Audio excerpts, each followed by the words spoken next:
You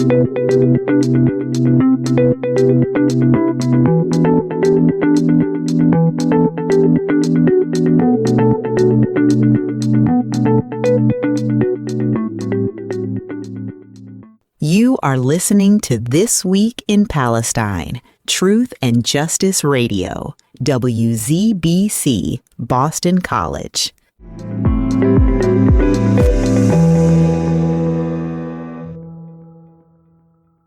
Before we get started, a brief reminder for our listeners. The views expressed in this hour belong solely to our hosts and guests. They do not necessarily reflect those of WZBC, Boston College, or its Board of Trustees. You're tuned to This Week in Palestine, and this is not a space for polite restraint. This is a space for truth spoken clearly, urgently, and without apology. Good morning, good evening, wherever you're joining us from around the world. I'm your host and narrator, Abby Masri, and today is Sunday, March 22nd, 2026. Here on This Week in Palestine, we bring you reporting that refuses to be softened, stories that refuse to be trimmed to comfort the powerful. This is a home for unfiltered truth, a place where resistance is not a metaphor, but the daily rhythm of survival, a place where solidarity is not a slogan, but a legacy carried from one generation to the next. From the heart of occupation, voices rise, not alone, not as whispers swallowed by empire, but together, standing shoulder to shoulder with movements across the globe that demand justice, dignity, and liberation for all people. This hour is more than a broadcast. It is a lifeline, a thread stretching from Palestine to every corner of the world, binding shattered homes to unbroken hope, binding devastation to determination, binding grief to a future still worth fighting for. Even in the darkest nights, the ember of defiance continues to glow. Each week, we bring you coverage that cuts through distortion, analysis that refuses disguise, and reflections that center Palestinian life in all its depth, struggle, beauty, and humanity.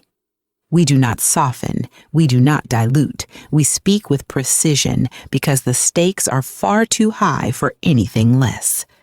We examine the architecture of power, the policies that suffocate, the narratives that erase, the mechanisms that silence. And we follow their echoes across borders, from Ferguson to Jenin, from refugee camps to classrooms, from Gaza to the conscience of the world.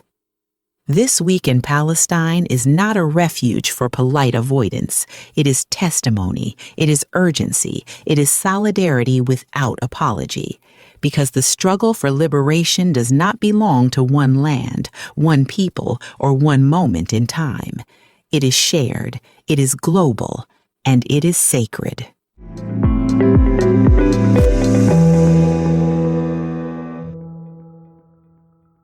Today we turn to a powerful and timely conversation, one that cuts straight to the heart of American foreign policy, the war on Gaza, and the widening conflict with Iran.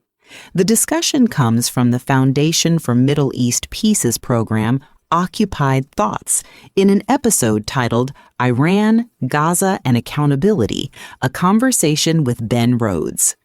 This is not a surface-level political chat. This is a deep dive into how decisions made in Washington and Tel Aviv shape the lives of millions, Palestinians, Iranians, and Americans alike.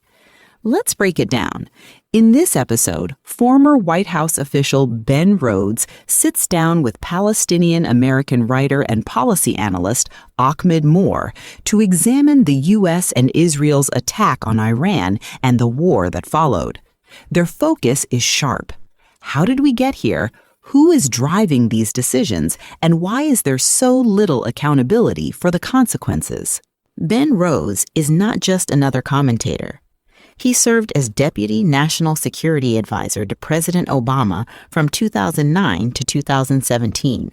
He was a speechwriter, a strategist, and a key architect of U.S. foreign policy during that era. Today, he is a writer and political analyst, a New York Times best-selling author, co-host of the podcast Pod Save the World, a contributor for MSNBC, a senior advisor to President Obama, chair of National Security Action, which he co-founded with Jake Sullivan. Rhodes brings insider knowledge, how decisions are made, who influences them, and how narratives are crafted inside the White House. The conversation is guided by Ahmed Moore, a Palestinian-American writer born in Gaza and a fellow at the Foundation for Middle East Peace. Moore is an advisory board member of the U.S. Campaign for Palestinian Rights, co-editor of After Zionism, a writer whose work has appeared in The Guardian, The Nation, and the London Review of Books, a policy thinker currently writing a book on Palestine. He brings lived experience, intellectual clarity, and a deep understanding of how U.S. policy impacts Palestinian lives. In this conversation, Ben Rhodes argues that the United States is operating inside a foreign policy framework shaped heavily by Israel's strategic priorities. He and Moore explore how Zionism and the political ideology surrounding it have influenced American decision-making for decades. They discuss how U.S. leaders often adopt Israeli narratives without scrutiny, allowing those narratives to shape military action, diplomatic choices, and public messaging. The conversation also turns to Rhodes's recent essay in the New York Review of Books titled An American Reckoning. In it, he challenges the myth of American exceptionalism and calls out the lack of accountability in America's wars, from Iraq to Afghanistan, from drone campaigns to covert operations. Rhodes and Moore highlight a disturbing trend. The same tools the U.S. uses abroad, surveillance technology, militarized policing tactics, and coercive state power, are increasingly being deployed against Americans at home. It's a reminder that foreign policy is never truly foreign. The violence exported overseas eventually returns to shape domestic life. And of course, Gaza is at the center of this conversation.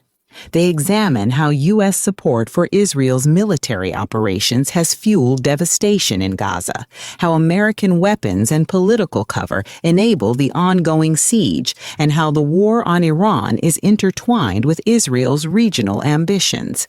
The message is clear: Palestine cannot be separated from the broader architecture of American power. This is a moment when the U.S., Israel, Iran, and Gaza are all entangled in a rapidly shifting geopolitical landscape. Rhodes and Moore remind us that wars don't happen in isolation. Narratives shape policy.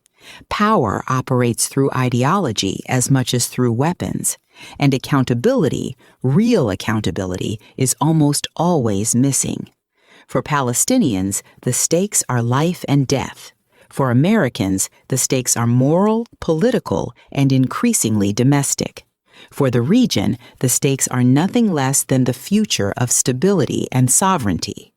This conversation is not just analysis. It is a call to understand the machinery behind the headlines and to question who benefits from endless war and who pays the price. Let's listen.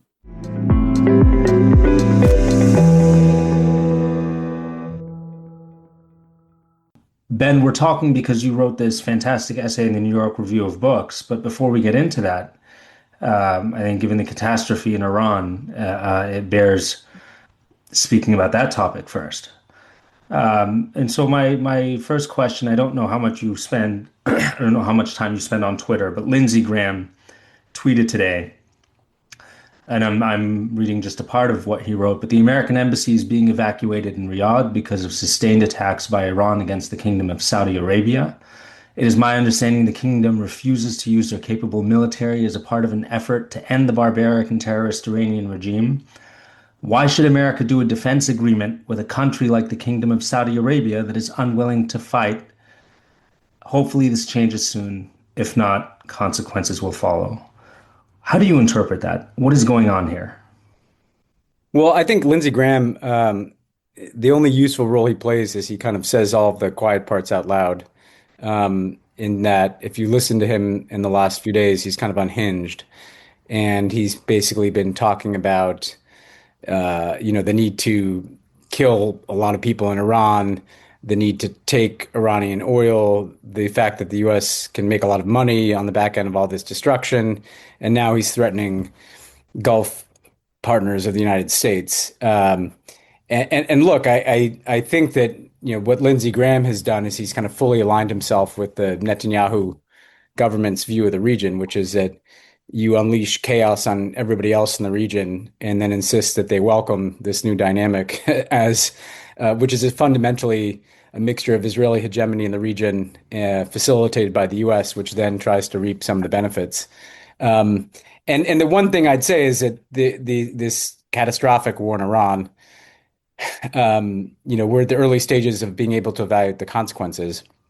But it's clear to me that one of the consequences is going to be to drive the Gulf states into, exploring other arrangements.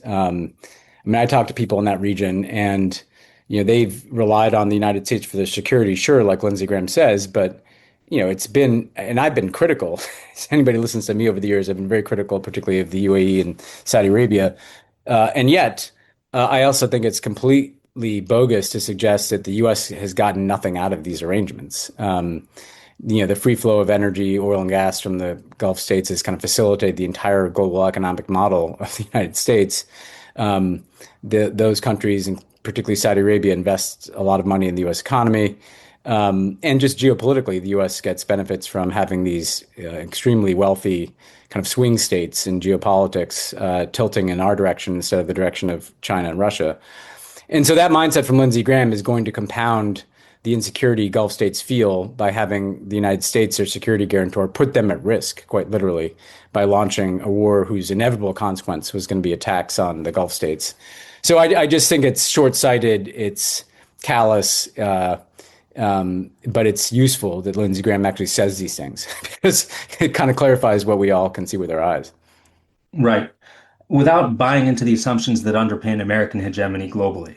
I was speaking with somebody who described China's ascendance as being, so China is more economically competitive with the United States today, more militarily competitive with the United States today than the Soviet Union ever was at the height of the Cold War. But we don't talk about a multipolar world because of how China chooses to compete. Do you think that now that the perception of American, and I mean, feel free to tell me my assumptions are wrong here, but do you believe that now that the perception of American hegemony or American control, I guess, that security umbrella, now that that's been pierced, do you feel that there's any going back to a world in which the United States can project force in the same way? No, I don't think so. I mean, and the comparison is interesting. I mean, we don't have to spend a ton of time on it, but I fundamentally agree with the premise. I mean, there's some differences in the sense that, okay, on the one hand, the Soviet Union had kind of a larger sphere of influence in China, right? I mean, they kind of controlled Eastern Europe in particular. They projected power and influence to certainly, communist governments in other parts of the world. But the main difference is that they were economically weak, right? And so people in the U.S. bloc were not at all, dependent on the Soviet economy, for instance. Well, that's already different. Europe is, very dependent on China in their economies. The Gulf states that we were just talking about, for instance, I mean, even though the U.S. provides protection, many of them have growing relationships economically with China that exceed, their relationships with the United States. And that's certainly the case in places like Southeast Asia and Sub-Saharan Africa and parts of Latin America, right? The reason, I mean, this can sound kind of wonky, but the reason that matters is that the United States cannot call the shots in huge swaths of the world in the way that they could in the Cold War, because these countries are, interested in China or dependent on China for investment or for supply chains. And so I actually think that Trump, what's so remarkable about Trump is that he kind of ran against this foreign policy of forever wars and, enforced U.S. hegemony on the world. And yet in office, he's kind of tripled down on it. And there is no going back. There's no going back to some world in which, the United States has complete freedom of action in the world, or can tell countries what to do, or can tell them not to work with China, or can stop Chinese technology from developing. And, these are all these kind of misnomers in Washington that just don't play in the actual real world. And so I think what Trump is doing is, what worries me as both an American and a citizen of the world, is by kind of enforcing, trying to force this paradigm on the world that the United States can still control things. He's either just going to drive more and more countries to China because they're more predictable. I mean, I have plenty of criticisms of their system, but at least it's predictable. You kind of know what the deal is. Whereas the U.S., the terms of the deal can change week to week with Trump on tariffs or other things. Or he's going to get into a conflict with China because there has to be enough room for all of us in this world, and neither of those outcomes, are particularly, certainly not beneficial to the U.S. Nor do I think they're the best policies for the world either. Yeah. So Trump tells the Times of Israel that the decision to end the war is mutual, to be taken with Benjamin Netanyahu.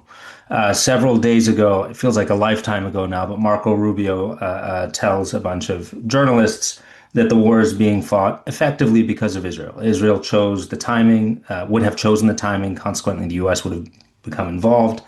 So, my question to you, and treat it as expansively as you like, but who's calling the shots here? Who's in charge today as the United States goes to war in the Persian Gulf? Well, I think there's two questions. There's kind of how did this war start? And then there's how does this war end, or where does it go? And actually, I want to start with the second piece of that, because I keep hearing Trump say, we'll decide, how long this goes, or maybe it'll go 4 or 5 weeks. But that ignores the reality that not only does Israel get a vote, but Iran gets a vote too. Like the idea that Iran is just going to stop something, because the U.S. decides to stop bombing because we're running low on munitions. Sure, that held in the 12-day war of last year, but I don't know why that would happen this time. Like, the point being is that the U.S. could decide to stop bombing Iran in 4 weeks, but Iran could keep trying to disrupt trade through the Straits of Hormuz, which is driving up energy prices. They could keep striking U.S. bases or Israeli targets. They certainly could keep massacring Iranians who try to challenge the regime. So this notion that you can kind of control war and turn it on and off based on when you're bombing a country, I think is crazy and not at all what the experience of war has been in human history. So that's the first point, is that Iran gets a vote here too. On the why did we get into war? I mean, ultimately, it's two people who truly know the answer to that question. It's Bibi Netanyahu and Donald Trump. I think, based on my long experience, that there's no question that at least a part of what Rubio said is true, right? Because Bibi Netanyahu has been trying to get successive U.S. presidents to do precisely this, a regime change war in Iran with U.S. military power alongside Israel. That was the case in the Obama administration, certainly. And Obama said no repeatedly to Netanyahu. So this isn't just like a mental exercise. I was there. Like Bibi wanted to do this a decade ago. And Obama, unlike Trump, said no and negotiated a nuclear deal to avoid both a nuclear proliferation into Iran and a war. Trump clearly couldn't say no.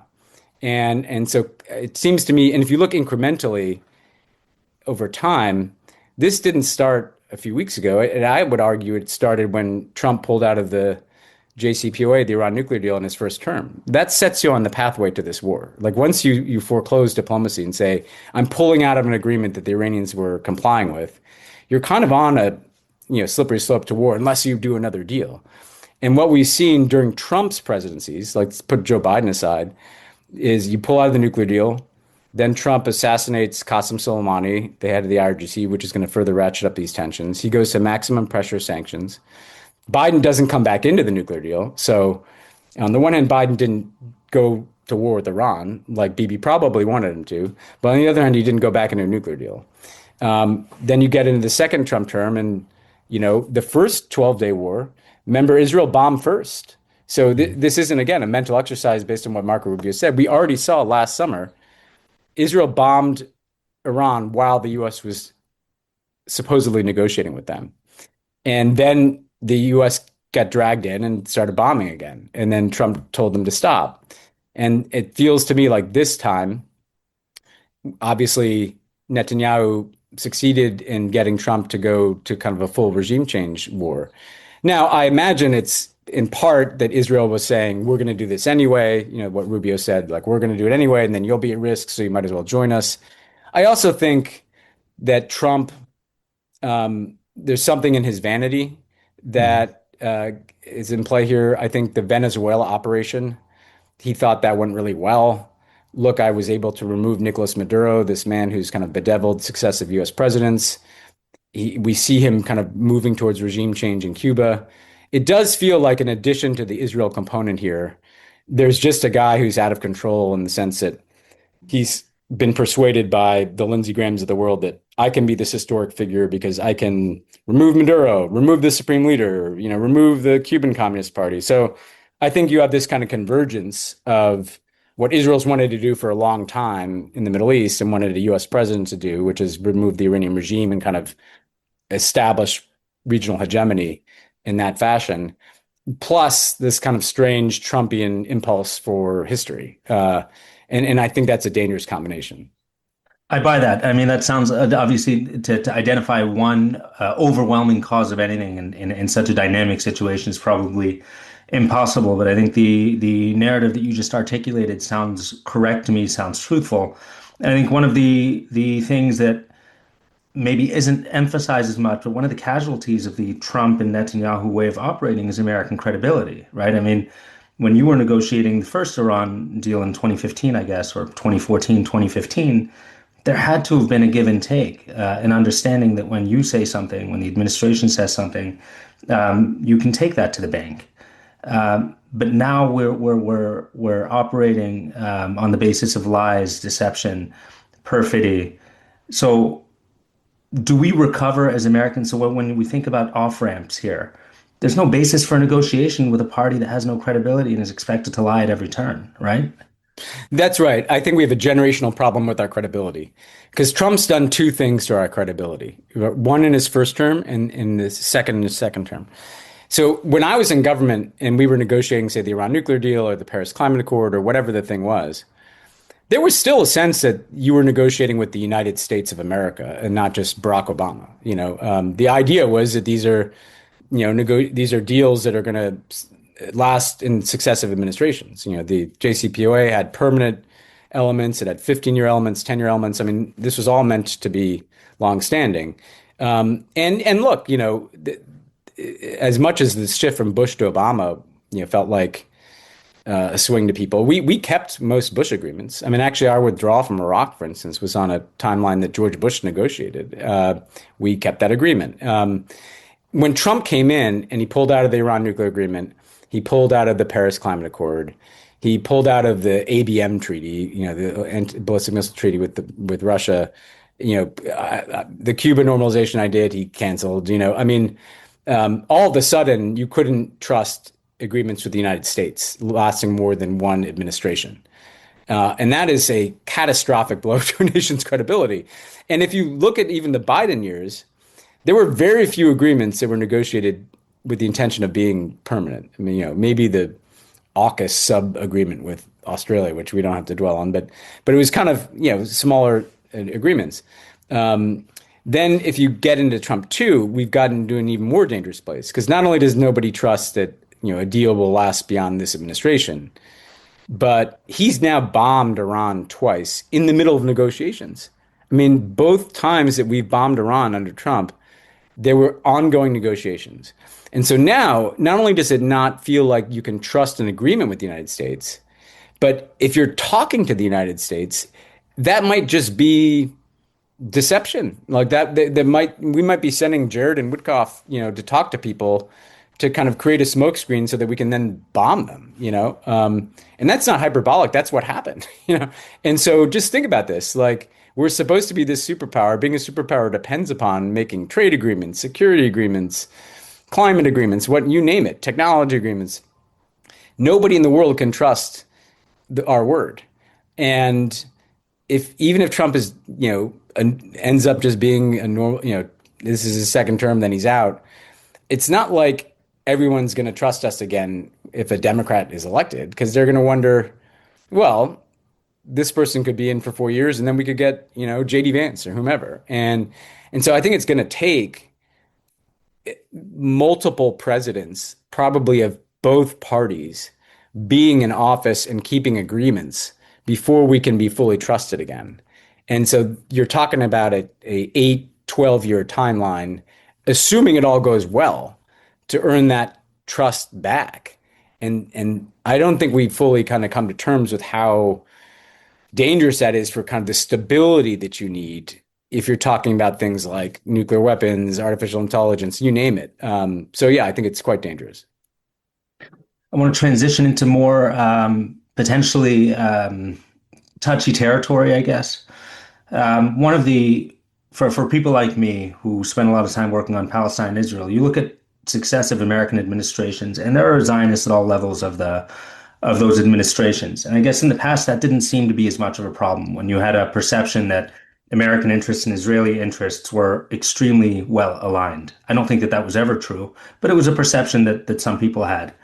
But now you've got a situation where Biden and Blinken and Amos Hochstein, who served in the Israeli military, I'm not sure how he got the clearances to serve in a senior level in administration, but he did. Where these people are making American policy, and then now you've got in the Trump administration similar people who identify as Zionists, and we'll talk about Huckabee in a moment. But now that we're at a point where credible people are ascribing responsibility for an American, probably quagmire, to the Israelis, is it appropriate for Zionists to serve in senior positions in an American administration? So I think there's a lot to say about this. I mean, the two things I'd start with are, for a while, like you say, it was still the case, that you had people, I mean, I made this point. I don't know, you may or may not remember, but I've actually made this point a few years ago talking to Peter. I think it was on this same podcast, that when I was in rooms, I often would look around the room when we're talking about, say, Israel, Palestine, and I would realize that there were no, Arabs in the room, and there were almost, usually the significant majority of people were Jewish by origin, at least, and that includes me, by the way. So I'm not trying to cast aspersions on people.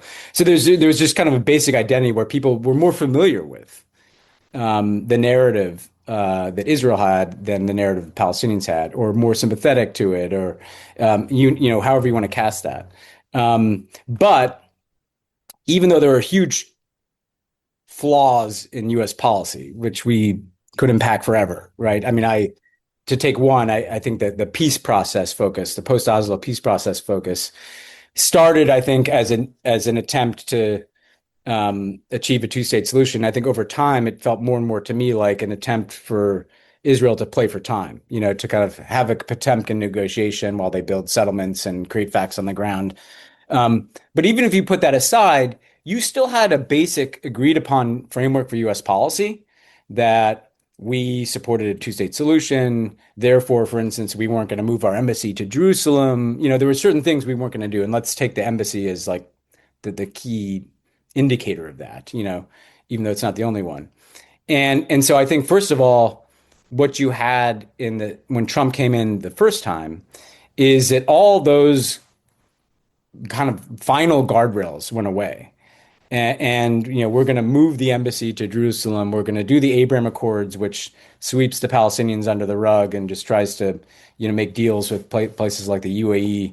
And some of that was driven by people that, had deep ideological affinity with like the Israeli right. I mean, the obvious point being that Sheldon and Miriam Adelson had been pushing for the embassy to move forever. And not only does it move, but like literally Sheldon Adelson gets the U.S. ambassador's residence in Tel Aviv.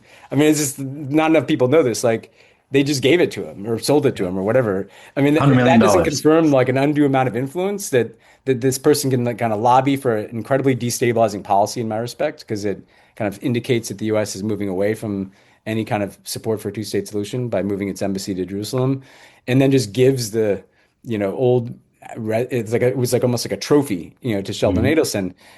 So that's not just people inside of, I would argue that, it's not at that point, it's not so much just the people who are in U.S. government jobs.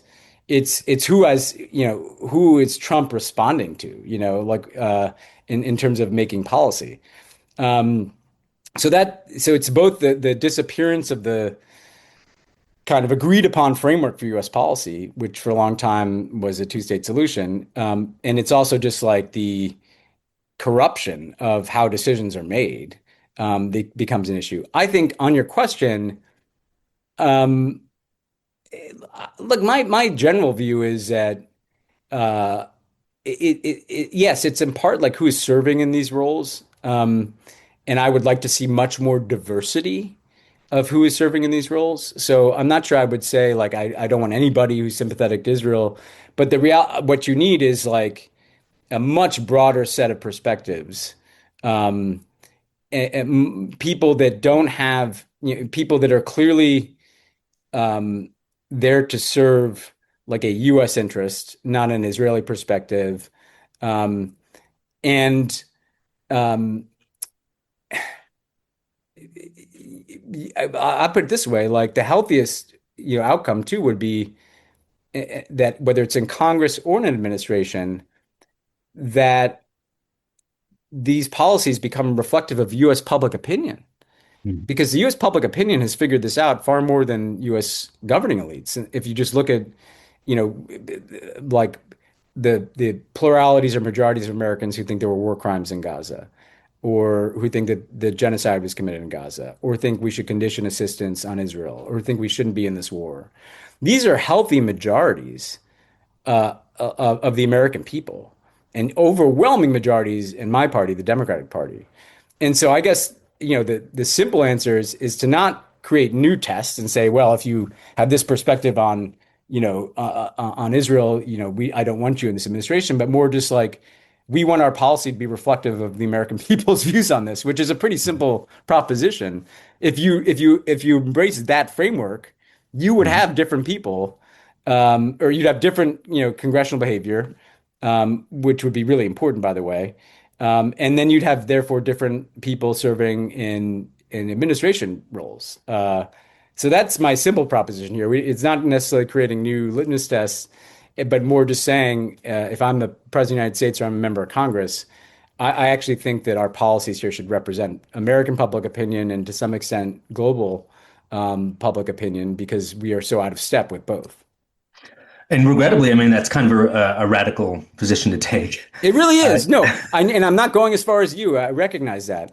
And I have friends who will say, well, why? But to me, I think people don't realize how radical a shift it would be to just say, we are going to align the policies and personnel of the U.S. government with the pursuit of outcomes that are in line with our public opinion. And that would basically lead to, we would not be in these wars in the Middle East. We would not be providing unconditional military assistance to Israel. And I've called for a cessation of all military assistance to this Israeli government, because I think U.S. laws and principles suggest you don't give military assistance to a government that's committed war crimes. And you'd be pursuing different outcomes. So that alone would be a sea change. I really appreciate that. Let's compare and contrast two people who are probably past their sell-by date from my perspective. Huckabee, I don't know if you saw the Tucker Carlson, Mike Huckabee I interview or did. I did. great. I think it's required viewing, problematic in lots of ways, obviously, but required viewing because of how much it illustrates. Useful in other ways, though. Yeah, Yeah. yeah, I agree wholeheartedly. And then secondarily, Chuck Schumer, who can't seem to stop talking. And every time he opens his mouth, he does less for himself and fewer favors for the Democratic Party leadership. Every time he speaks, he seems to say, my number one job or one of my number one jobs is secure aid for Israel, do or die, is what I hear. and I think what increasing numbers of people here. So I'd like to get your perspective, I guess, one on I don't know whether it's a resurgence of Christian nationalism in the American foreign policy apparatus, whether it's always existed and it's just insurgent, resurgent because of this president and his prerogatives and the people he's employed, but also the outstanding, persistent perspective among senior Democrats that you need to do Israel no matter what. How do you, I mean, do Chuck Schumer and Mike Huckabee live in the same universe? Do you think of them in similar ways? Well, I think there's something that is related about them, and then there's something that's different. But and the first point I'd say is here where those two things are connected is I will tell you what used to drive me nuts in the Obama administration, and then it's only gotten worse since, is that kind of almost everybody in mainstream American politics and national security used the same talking points. So they would say, we're for a two-state solution in which both states can live in peace and security side by side, yada, yada. Um, and yet, that was clearly not the policy, right? Because Israel was building settlements in the West Bank that were making it basically impossible for there to be a Palestinian state. Never mind what they were doing in Gaza. And so there was an artificiality or dishonesty to the talking points that the Chuck Schumers of the world used, for instance, and the reality of an Israel that was moving further and further to the right, that clearly had no interest in a Palestinian state. Their objective was to make it impossible, and clearly had expansionist objectives territorially, and clearly was at odds with U.S. foreign policy. Like on the nuclear deal, like they were directly at odds with American foreign policy and what they were trying to do. Obama wanted to avoid a war, and they wanted to have a war, right? And so, how does that connect to Huckabee and Schumer? Well, I actually Huckabee is at least saying what he believes. Like I actually think there's utility, and this is why I was glad. I'm no fan of Tucker Carlson, but that he asked follow-up questions that most American journalists don't, because it's useful for someone to say, yes, I come from this kind of Christian Zionist perspective that believes that Israel's, right to exist is a biblical deed, and that was literally like the terminology he used, and that would entitle them to take the land from the Nile to the Euphrates. If for people who follow these things, we're aware that is a perspective on the Israeli right and among the kind of Christian Zionist right in this country. It's just that most people don't hear that said out loud. And that raises a lot of questions, like, do we want to go along with that? And even if it's not, I mean, I saw some of the walkbacks were like, well, I don't think they'll take Iraq. Well, okay. Does that mean they're going to take southern Lebanon? Does that mean they're going to take southern Syria? Does that mean they get all of the West Bank and Gaza? And so at least we are now, having a conversation about what the actual objectives are for certain people in the United States and Israel. I think Chuck Schumer is different in the sense that I don't think Chuck Schumer wants that. I think in his ideal scenario is, there's someone who's more palatable than Netanyahu running Israel, and they aren't, stirring the pot too much. And in other words, I think what Chuck Schumer is afraid to confront is the reality of what Israel is doing. He wants to just be able to use the talking points he's used for decades. We support Israel and its security, and my job is to get support for Israel, and it's the only democracy in the Middle East. Pick your talking points. He just wants to be able to use those talking points, and I don't know. I would imagine, for instance, that Chuck Schumer's policy, and I actually believe that Chuck Schumer's stated objectives are nowhere near as maximalist as Mike Huckabee's, right?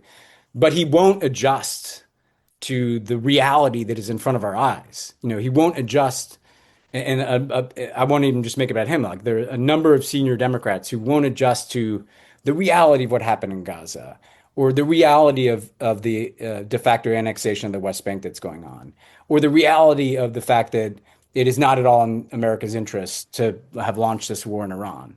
They're so accustomed to using the same talking points about how bad the Iranian regime is and how Israel's the only democracy and we must do everything to, give protect Israel's security. That it's like watching a machine that has had water poured on it and it kind of just keeps spitting out the same, language, And again, I just think that is not acceptable anymore. That how much damage has to be done here? We don't need to be in this war. We shouldn't have provided that military assistance for what Israel did in Gaza. Like we should not be de facto supporting the annexation of the West Bank by not applying any leverage on Israel over what it's doing. I mean that is the position of most Democratic voters, and I would argue increasingly, most Democratic elected officials, particularly the newer ones. Right? If you were to map out the people that have been elected to office, in Congress, let's just say since 2016, versus the people who were there before, like oftentimes the younger people, except the ones that are kind of like APAC, Wesley Bell type candidates, Haley Stevens. Most of them are like ready for a new policy, and they have differences, right? Some people will go further to put pressure on Israel. Some people won't. But I think that, Schumer represents a kind of, 90s mindset here that is just wildly out of date on this issue. I'm with you. And so is it time for a new Democratic leadership? Yeah, I think for a lot of reasons too, by the way, not just for this one. I mean, I think, and like I'm a New Yorker, like it's not like I don't think, I mean, Chuck Schumer's done some good things. I think, frankly, we just need generational change in the party across the board, like just this a signal of we're getting younger and we're more in line with our own voters. And so this is one piece of a bigger argument, I think, about, if you look at that Senate leadership, like, yeah, I think we need new leadership. And again, not just because of this issue. Like what's interesting about it is someone who has, focuses a lot on this issue, but on other things too, is there's a common thread of, do you fully understand the extremity of the moment we're in? If you watch the body language of a Ro Khanna or a Chris Murphy, or, these are people who are at varying places on the ideological spectrum.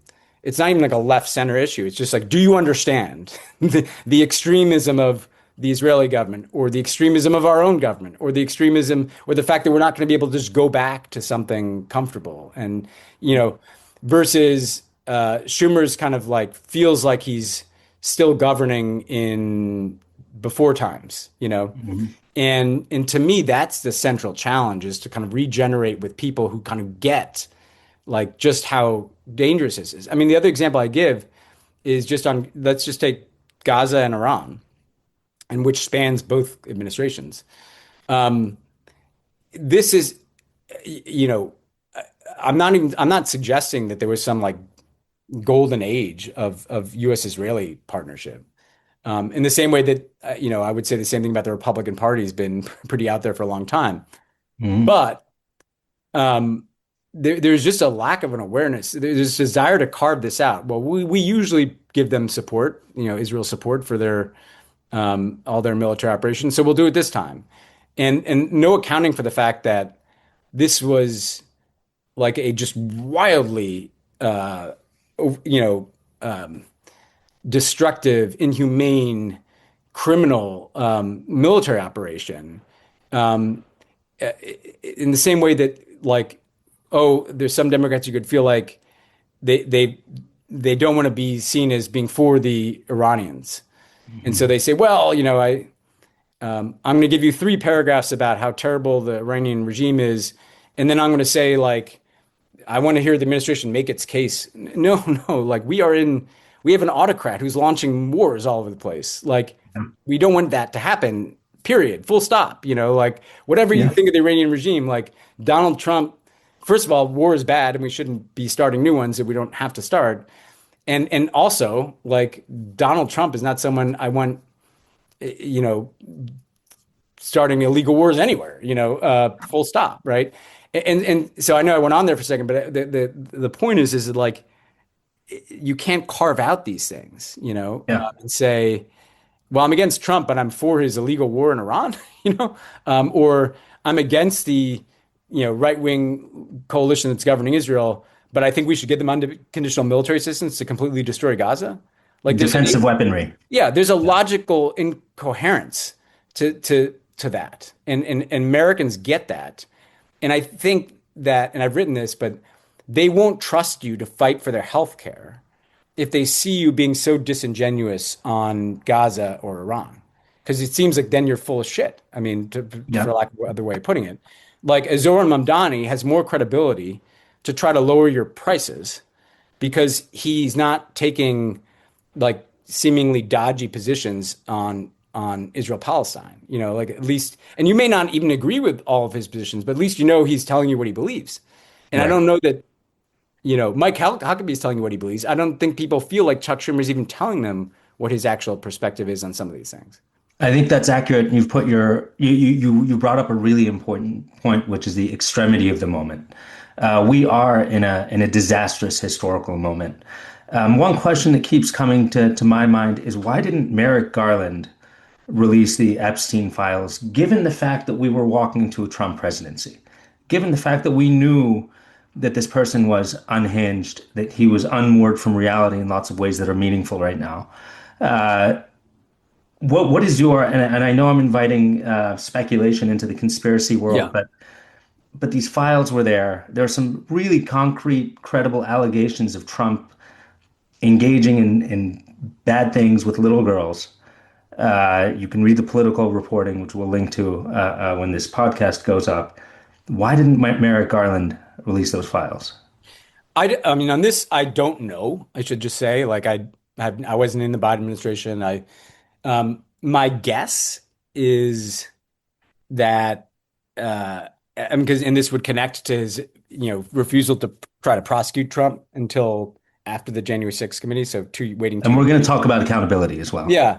I think he was so cautious and norm based, right? It would be unusual. It would be unusual to release investigatory files that he just didn't even, I mean, I would guess he might not have even looked at it. It's just kind of like, we don't go there, Um, that's my guess. And now people might say, I know there's some more conspiracy, and I don't want to even diminish it, but well, there's all these powerful people, and there are all these questions raised about, who was funding Epstein. I share all those concerns.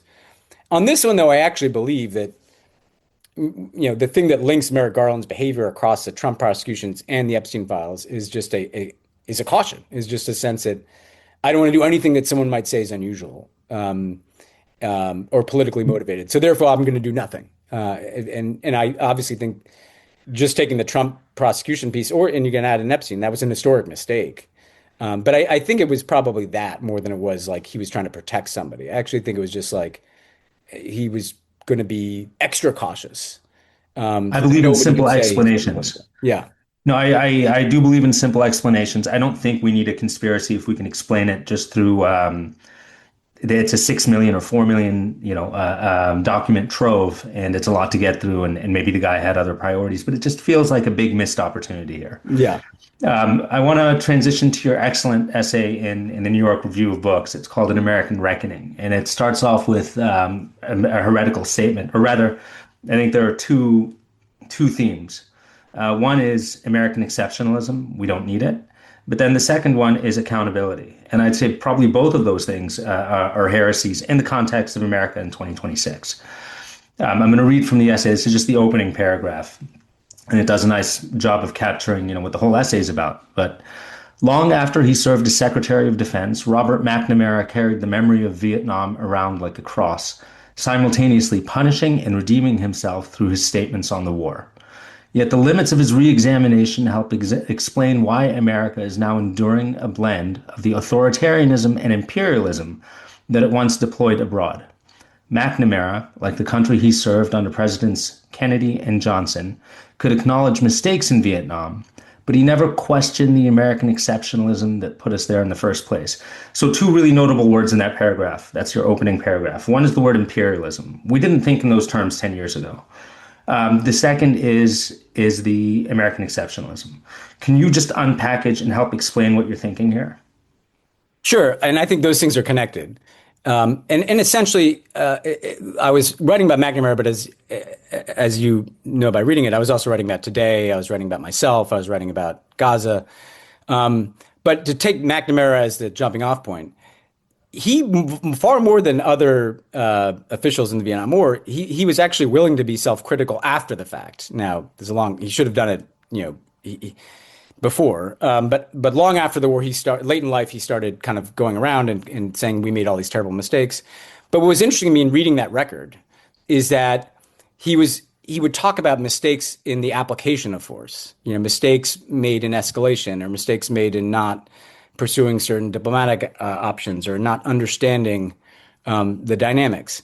But to me, the initial mistake is that the United States never should have been involved in Vietnam in the first place. Like Robert McNamara never should have been in a room where he was making decisions about this, which, by the way, wasn't his fault because we got involved in the 50s. Because it's a fundamentally imperialist endeavor for the United States to believe that it should determine the politics of a country like Vietnam. In the same way, it's fundamentally a mistake for the United States to think it can determine the politics inside of countries in the Middle East today. And by the way, I'll make carve-outs. Like if Americans are directly threatened by a country, okay, like we have an interest there, we're gonna have to deal with it. I'm not living in a world where there's no dangers and there'll never be a war. But Vietnam did not pose a threat to the United States. And so the first point is that the imperialism and the exceptionalism are tied together because American exceptionalism has many definitions, but I think the definition that is relevant to our foreign policy is because we are the United States, we don't have to follow the same rules as other countries. If we expend effort towards an objective, it's kind of inherently in service of some liberal story of progress in the world. And therefore, we kind of get a pass for our imperialism. If any other nation was doing this, we would say it was an imperial power. But we're somehow different because we're good and we believe in these values. And whether or not you believe in those values or not is immaterial if the outcome is, in the case of Vietnam, a war that killed millions of Vietnamese and obviously tens of thousands of Americans. That's where the danger of exceptionalism married to imperialism goes. And I think people that work in national security, I have friends who are around the world who are not, they think it's crazy what American foreign policy does. And what they don't understand is that like most people that go to work every day aren't thinking like, how can I create violence and chaos around the world? They believe the story. They believe the exceptionalism story. Like we support freedom and democracy and self-determination and we're trying to mitigate risk, not expand it. But they refuse to look at the fundamentally imperialist nature of a lot of U.S. behavior, and they don't look at the outcomes. Because whether you are well-intentioned or not, the outcomes of the war on terror have been to unleash total violence and chaos across a region spanning from North Africa to South Asia, creating tens of millions of refugees and displaced people. Hundreds of thousands of people have died in those wars. Whatever extremism problem you're trying to solve has gotten worse in places. That's the outcome. It's chaos and violence.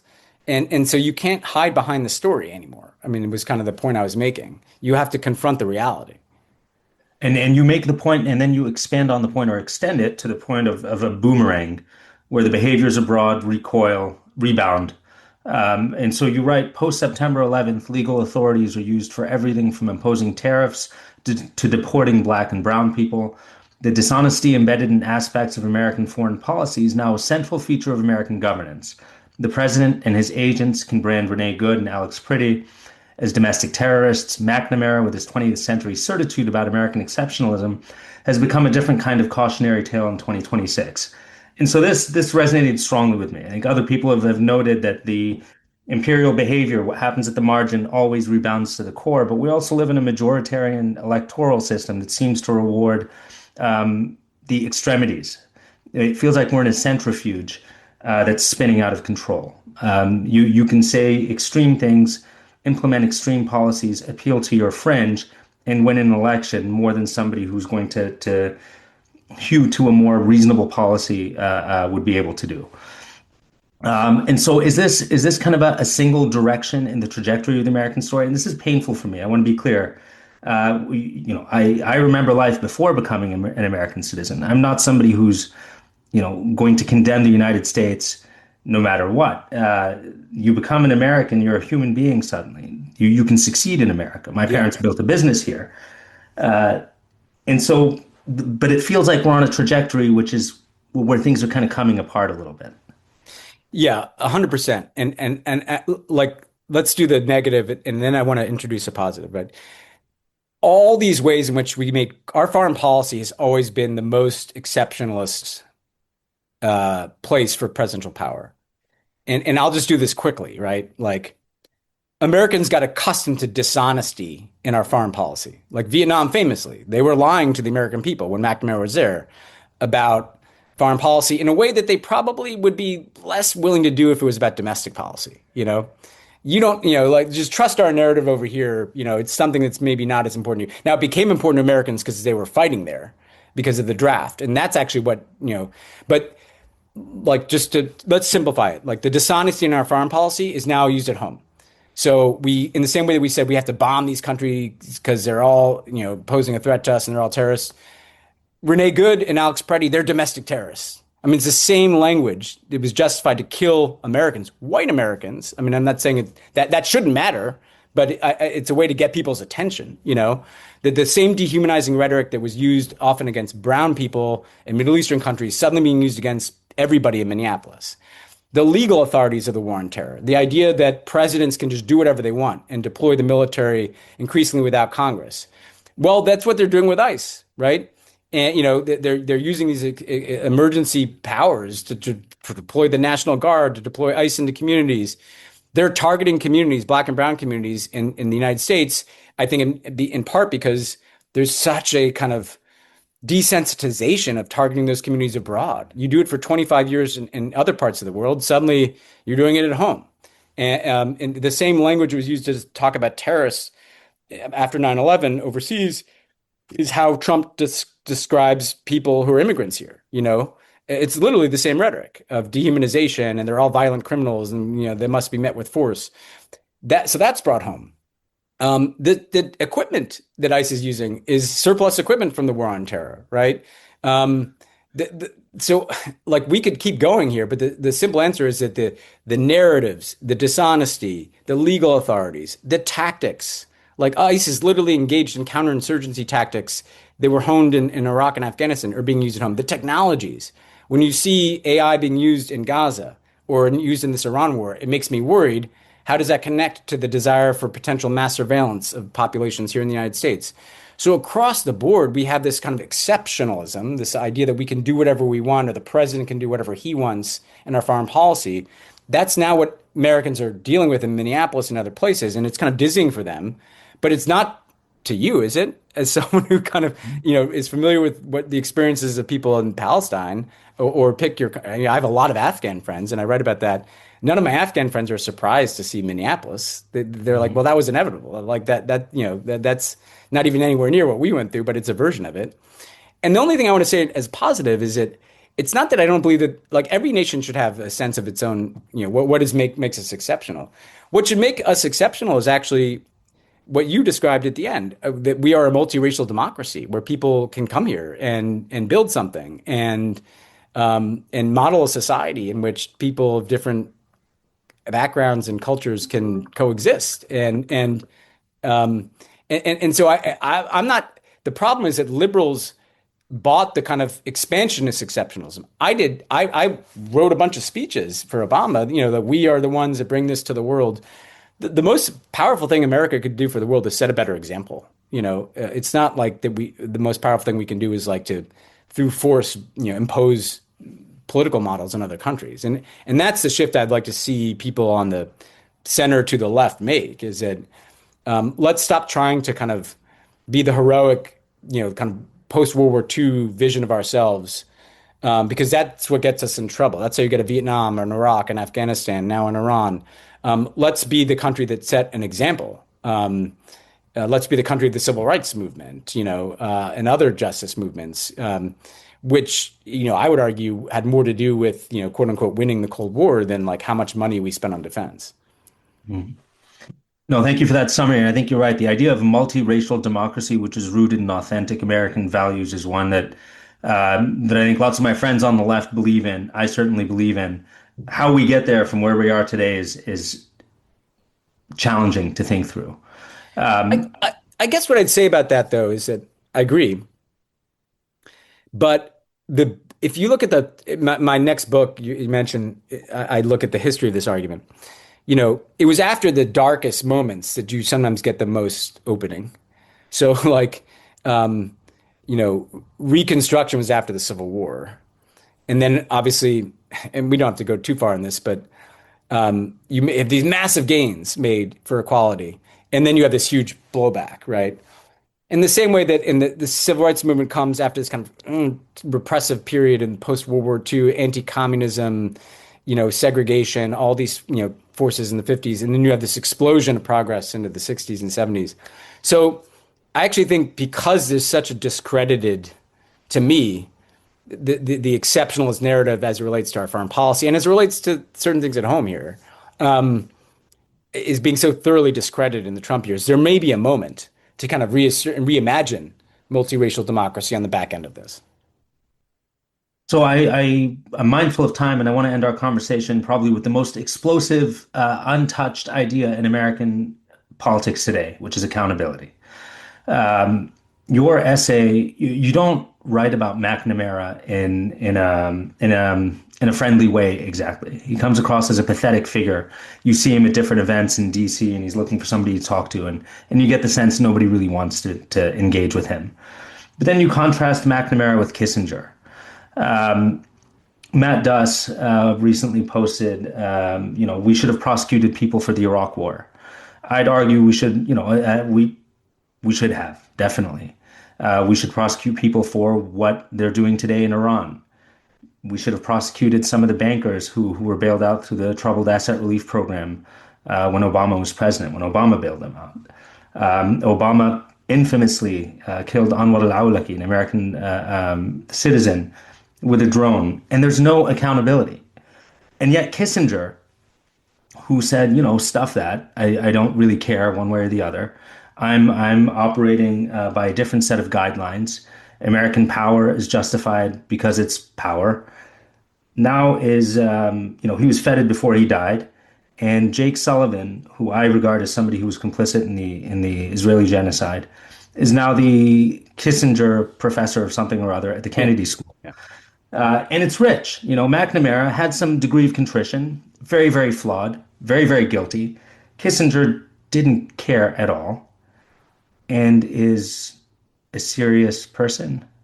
So how do we think about all of this? And then how does a Brett McGurk look at this and not conclude, I just need to say we did the right thing and stick to it? Yeah. And I can go a few minutes over just to give this attention it deserves. Let me talk about myself. Let me talk about like legal accountability, and then let me talk about political accountability. Myself, and people like to, you serve an administration, people, you're responsible for everything that happens in that administration.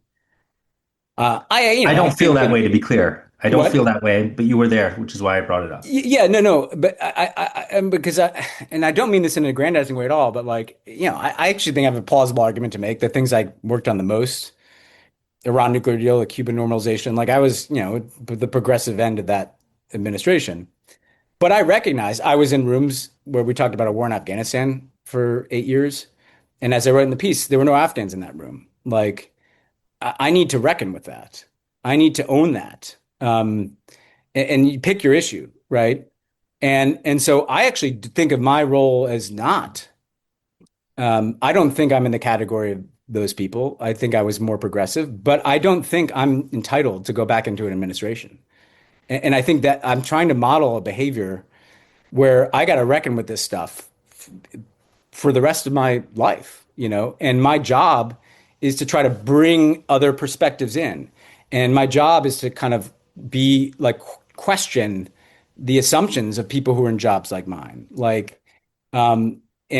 So like, and I've said this, like, people should, they need to, they need to listen to people from around the world. They need to question core assumptions of American national security. Like, so just to start with myself, you have to be willing to admit error. You have to be willing to question your core assumptions.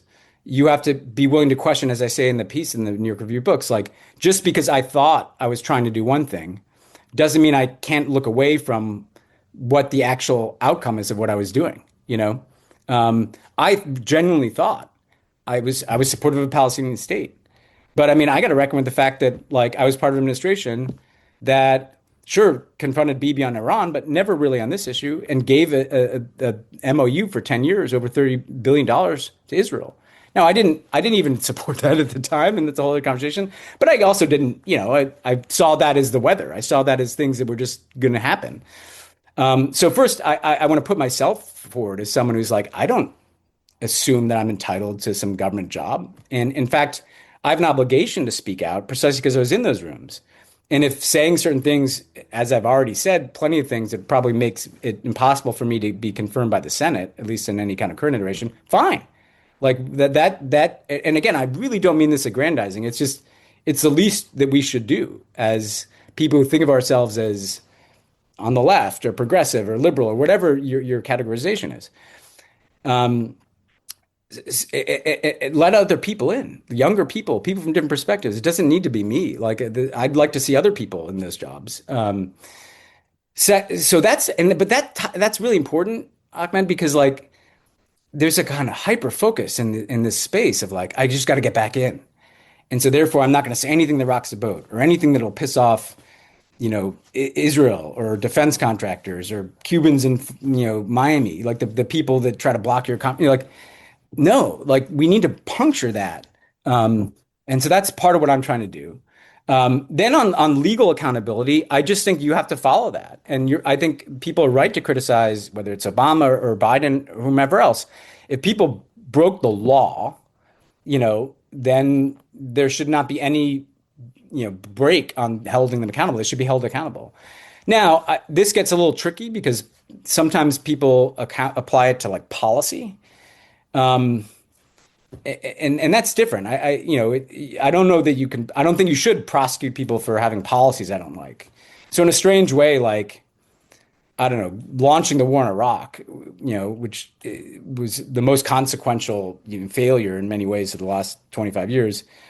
I'm not even sure that they broke the law in there. I mean, maybe they did. If they did, fine. But like, it gets more, it gets more acute on things like torture or on things like FISA.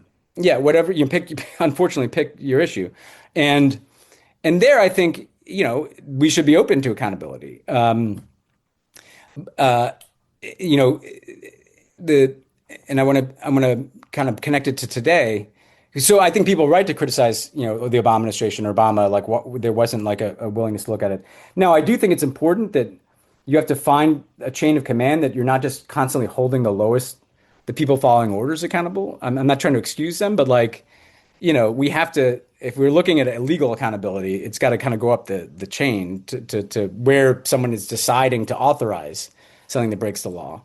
I'm certainly extreme, as someone who works in national security too, that I think the United States should be a party to the International Criminal Court and should be willing to have all of us. Like, why we get a carve out? There's no such thing as international law if you're carving it out for the bigger powers. And so going forward, I mean, because that's hard you can't really apply that retroactively. Even if you would like to, it's just chaotic. But I'd like to see accountability under domestic and international law be consistent, And by the way, that would make these Israel conversations easier. Like, we have a Leahy law. We have laws against the provision of military assistance to countries that are engaged in war crimes or units engaged in war crimes. Fine, that makes your decision. Then you don't have to agonize about it. You just be consistent. And Israel should be held accountable in the same way every other country is, right? Then there's something called, then there's political accountability. And I guess what I'd say about this is, a lot of the officials that you might have in mind in the Biden administration, may not have broken any laws, for instance, or maybe they did, and if they did, then that's a different story. But like, and I don't want to, look, I know all these people. I don't want to pick on any individual, because then it just looks like, I don't know, it's too personalized. But I do think that Democrats should, if you're talking about the economy and there's someone who was supportive of, very neoliberal policies, very anti-union policies or very destructive trade agreements. And if a Democrat gets elected president, those kinds of people, that president is just not going to appoint those people to be their national economic advisor or, to be their secretary of the treasury or something. The same should apply in our foreign policy. Like there's not been the same scrutiny of personnel on foreign policy, I would argue, as there has been in other areas, like the environment or something, or racial justice issues. And again, it kind of connects to what we were saying earlier about Israel-Palestine. Like if you were to apply that standard, that a Democratic president is going to hire a staff and appoint people that are consistent with the views of the Democratic electorate, you would have a very different looking administration on foreign policy. You just would. And it would be a form of political accountability. Because not every, the legal accountability, it's necessary, but it doesn't get at actually what you're even describing. Because a lot of these are just people that are, making political decisions where you don't like the outcomes. Well, then there needs to be more scrutiny of who's serving administrations and are they in line with the public opinion and have they reckoned, have they fully reckoned with what they were a part of? I mean, this would be, just so now to address Gaza, one of the things that disappoints me about the Biden administration and post-Biden is there's a lot of defensiveness. We actually let a little food in more than Trump, or if only you knew how we were restraining them. Well, you weren't. Like they often point to Rafah as like we moderated that operation. Rafah is completely destroyed. What are we talking about? Or it's insane that we're having a discussion about how like a little bit more trucks of aid got in when people were malnourished and dying. And so I would like to see all of those people like reckon with what happened. Either come out and make the case for why it was right to give Israel all that support, or demonstrate that you understand that what went wrong, or say that you disagreed with the policy for these reasons, but Biden did it anyway. Like there's not a space of candor around it, and so to me, I'd like to see some of those people go on a bit of a journey of listening.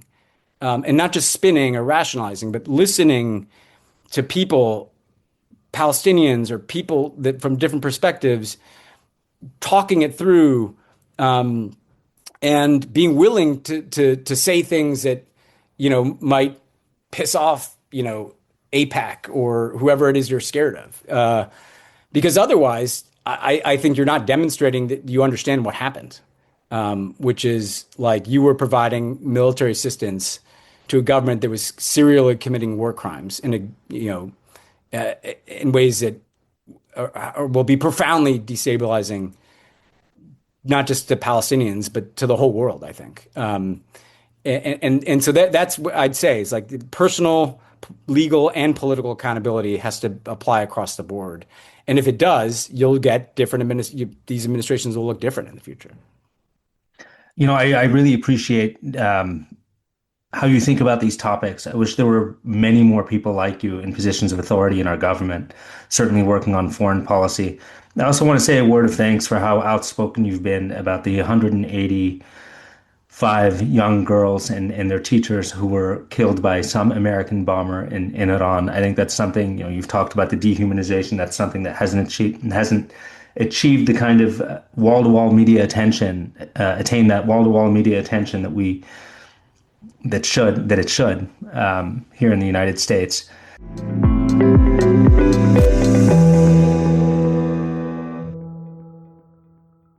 And that brings us to the end of this week's broadcast. Stay curious, stay courageous, and keep asking the questions that challenge power, cut through silence, and move us closer to justice.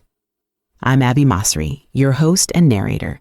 It's been an honor to spend this hour with you, an hour grounded in unfiltered truth, in resistance carried with dignity, and in solidarity that is never conditional and never up for negotiation. If you have thoughts, reflections, or feel called to join us behind the microphone one day, your voice is welcome here. You can reach us anytime at twippodcasts@gmail.com. To our listeners, thank you. Thank you for your time, your trust, and your willingness to walk this difficult road with us. And to the remarkable team whose dedication keeps this program alive, Bob Funk, Stanley Robinson, Stephen Lowe, Sophia Rose Woolman, Tahani Abu Mosa, Dr. Bethany Marks, Dr. Rana Awad, Professor Yara Rashid, Juliet Salame Olivier, Renad Al Ghul, and our editor, Muhammad Al Ghul.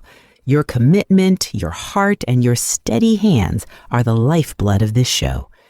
Week after week, you remind us that storytelling is more than craft. It is lineage. It is struggle. It is care. It is collective memory. This Week in Palestine is a production of Truth and Justice Radio, broadcasting for more than 20 years from WZBC Student Radio at Boston College. If you missed any part of today's hour, you can find us on YouTube, Apple Podcasts, Spotify, Amazon Music, Podcast Index, iHeartRadio, Podcast Addict, Pocket Casts, Deezer, Listen Notes, Overcast, Castro, Podchaser, Castbox, Player FM, Good Pods, and True Fans. You can also explore our full archive on radioforall.net and archive.org. Just search This Week in Palestine or TWIP and look for the image of the little girl raising her hands in the victory sign.